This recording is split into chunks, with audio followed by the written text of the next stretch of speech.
hari ini semalam Adun Selat Kelang Adun Selangor telah bersatu, telah menyatakan sokongan kepada Menteri Besar Selangor.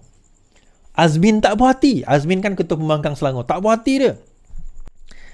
Azmin pun menyebut, PN Selangor kutuk tindakan Adun Selat Kelang sokong MB, bukan Kelang Selat Kelang. Perikatan Nasional Selangor mengutuk sekeras-kerasnya tindakan Ahli Dewan Undangan Negeri Selat Kelang Datuk Abdul Rashid Asy'ari yang mengisytiharkan sokongan kepada Menteri Besar Datuk Amiruddin. Pengerusi PN Azmin Ali menyifatkan tindakan Rashid itu sebagai pengkhianatan, tuan-tuan. Sebagai pengkhianatan. Khianati berjanji padaku. Ahli Dewan Negeri Perikatan Nasional mengutuk sekeras-kerasnya tindakan diambil Adun Selat Kelang itu. Ini satu tindakan khianat dan tidak bertanggungjawab kepada mandat rakyat, katanya. Tapi tuan-tuan ingat tak cerita ni? Tahun 2020. Kan saja saya buat cerita ni balik. Saya tahu tuan-tuan tahu. 11 ahli PKR keluar parti. Seramai 11 ahli PKR. Ni tahun 2020. Februari 24. Kan? Mengisytiharkan keluar parti bagi membentuk blok bebas di Dewan Rakyat. Perkara itu dimaklumkan dalam satu kenyataan media. Mereka yang keluar ialah Azmin Ali, Zuraidah Kamaruddin, Saifuddin Abdullah, Barubian dan sebagainya. Mereka yang keluar adalah Azmin Ali. Ni bila tuan-tuan? Baru berlaku kira-kira 4 tahun yang lalu. Kan? Sekarang ini bila berlaku kepada mereka pengkhianatan, ini adalah perbuatan terkutuk. Sekarang ini yang kena kutukkan adalah kamu, wahai Azmin Blur. Azmin kabur. Kamu sebenarnya terkena kutukan tersebut. Ini tempeleng maut buat Azmin. Keputusan Adun Selat Kelang menyokong Menteri Besar adalah tempelengan maut buat pengurusi Muhammad Azmin Ali. Ahli Majlis Tinggi UMNO Puan Zakashie berkata Rashid melakukan kamikaze dengan membuktikan dia tidak takut pada pindaan perlembagaan parti itu. Jika benar, ada 5 lagi yang bakal melompat mengikuti jejak Rashid bermakna Azmin Ali tidak solid di Selangor.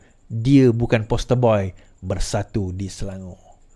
Dan ura-ura sekarang ini sudah menyatakan bahawa PAS berminat untuk mengambil alih jawatan Ketua Pembangkang di Selangor, mengambil alih daripada Azmin Ali.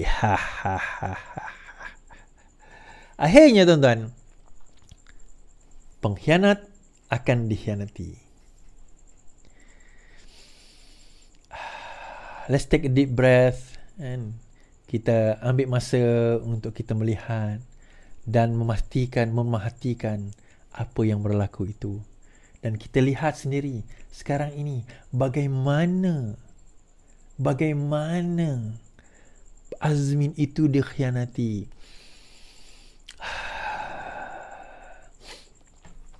Yalah, sekarang saya kata, saya dan tuan-tuan lah, bukan saya saja, tuan-tuan sendiri pun kita melalui zaman pengkhianatan tu kan. Kita melalui zaman Sheraton. Ingat lagi saya dekat Eastin Hotel, berhari-hari bermalam berkampung di situ, menunggu tukar tak tukar kerajaan. Kan Hadi Awang sampai kata siapa yang orang kata melanggar cuba untuk buat SD itu sebenarnya itu adalah perbuatan yang salah daripada sisi agama Islam sebagainya. Sekarang ini dia pula yang tukar kerajaan. Entah dia lah. But point is, saya berpegang kepada ayat Quran bahawa pengkhianat ni dia akan dapat balasan bukan setakat di akhirat, tuan-tuan. Di dunia pun dia akan dapat balasan kerana dia khianat pada agama dia.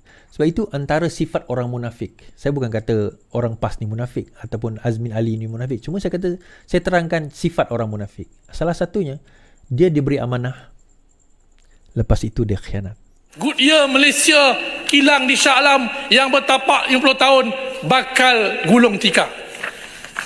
Good year dah jual tayar kat Malaysia sebelum Malaysia wujud lagi pada tahun 1929. Tadi saya membaca laporan media, Iron Lady kita Tan Sri Rafidah Aziz, mantan Menteri Pelaburan Perdagangan Antarabangsa, bercakap kejadian ini, Goodyear terpaksa keluar ini, sepatutnya menjadi tanda tanya kepada kerajaan Madani yang ada pada hari ini. Begitu juga apabila disebut tentang Goodyear. Sabar. Saya nak terangkan pasal Goodyear tadi. Saya nak terangkan pasal Goodyear. Sebab disentuh tentang Shah Alam dan disentuh oleh Kuala Lumpur. Bila saya semak pagi tadi selepas berita ini keluar, rupanya Goodyear telah menutup kilang di Akron, Ohio yang menarik 500 pekerja pada tahun 2023. Goodyear juga telah melakukan restructuring drive pada September 2023 untuk memotong 1,200 pekerjanya di Eropah Timur dan juga di Afrika dan juga di Asia.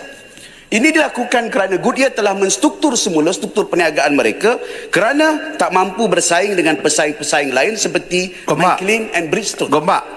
Saya bukan nak tanya. Bukan. Saya tak perlu ulasan. Cuma saya nak bagi tahu maksudnya kenyataan macam tadi tu dia tipu lah tu. Sila duduk. Saya tipu. Sila duduk. Tak, dia tak menipu tapi dia memutar balik daripada realiti dan keadaan yang sebenar dengan membuat persepsi yang dibuat untuk memburukkan kerajaan di saat kita ingin mempertahankan dan mempudahkan ekonomi kerajaan. Baca memo daripada Goodyear tu penuh kalau boleh di sini. Memo daripada Goodyear itu sendiri. Dan saya bacakan laporan penuh daripada Goodyear di peringkat tahunan. Bagaimana mereka menutup dan menyusun kerana mereka kena menyusun balik. Kosnya adalah kos yang tinggi dan kos pekerja-pekerja di negara-negara yang seperti Vietnam dan sebagainya adalah lebih rendah.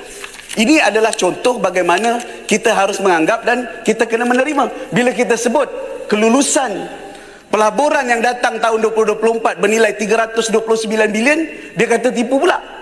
Itu angka yang dikeluarkan oleh Maidah.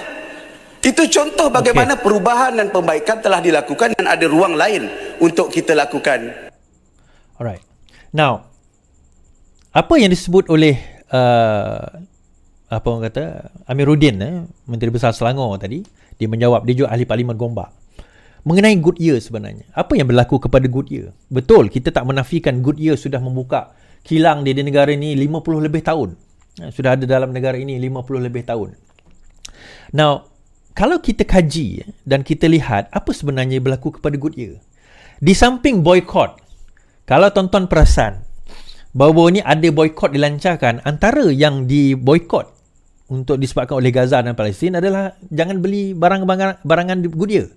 Itu antara yang diboykot di Malaysia.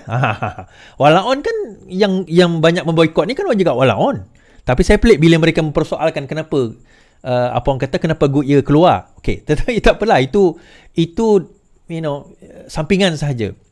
Baik, saya nak tunjukkan apa sebenarnya berlaku kepada Goodyear global. Bukan Goodyear Malaysia saja.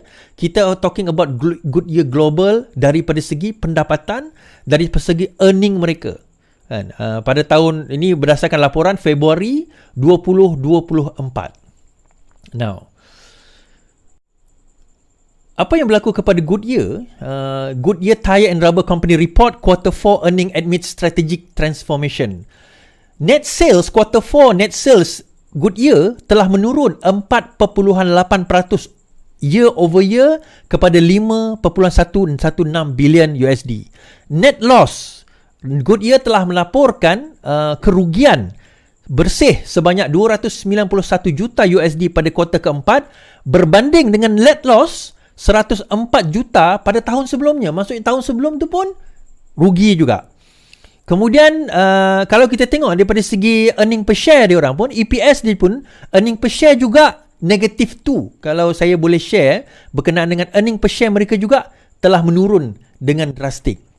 Now, disebabkan oleh perkara itu, sebagaimana disebut oleh Wabi Amir tadi, maka Goodyear telah melakukan satu adjustment bukan setakat di Malaysia. Adjustment itu berlaku di seluruh dunia, termasuk negara-negara seperti mana disebutkan oleh Amir tadi, di mana mereka telah mula menutup kilang dan restructuring kos mereka dan pergi ke negara-negara yang lebih rendah kosnya. Now, tuan-tuan, bila kita kata negara yang lebih rendah kos, bukan bermakna negara itu lebih berkualiti. Tetapi apabila melihat kepada faktor-faktor keuangan seperti mana yang saya tunjuk tadi, Goodyear net loss for the last, at least the last 2 years tu telah teruk lah, kita kata dalam keadaan yang amat teruk. Dan juga sekarang ini Goodyear dilaporkan pada tahun 2023 mempunyai hutang sebanyak lebih 1 bilion USD. Hutang dia saja lebih daripada 1 bilion USD. Dan itu juga menjadi faktor utama kenapa Goodyear sekarang ini restructuring kos mereka di seluruh dunia. We're not talking about Malaysia saja, di seluruh dunia.